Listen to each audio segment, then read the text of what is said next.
Sa ibang balita, iginiit ng Malacanang na hindi nakabatay sa politika ang alokasyon ng development programs ng pamahalaan.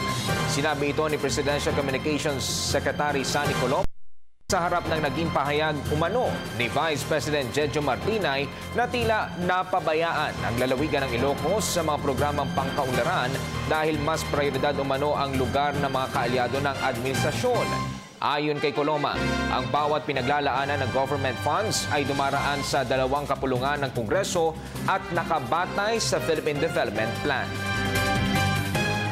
Yung sa pag-allocate ng mga pondo ng bayan, ito ay dumadaan sa House of Representatives na binubuo ng mga kinatawan ng lahat ng congressional districts from all over the country.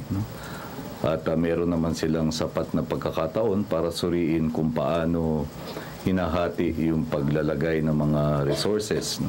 Kung maalala natin dun sa ni Pangulo Aquino, nariyan yung Apayao Province, na kung saan ay number 4 lang sa eleksyon si Pangulong Noynoy Aquino, pero ayon kay Gobernador Bulot ay sa kanyang panunungkulan nakapagpatag o nakapag-pave ng 113 kilometers of roads. Doon din sa probinsya ng Negros Occidental, hindi naman kapartido si Governor Alfredo Marañon.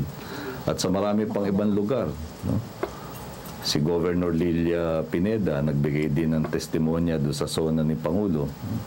Hindi naman siguro masasabi na ang pagpapasya sa kasalukuyang administrasyon ay batay sa politika.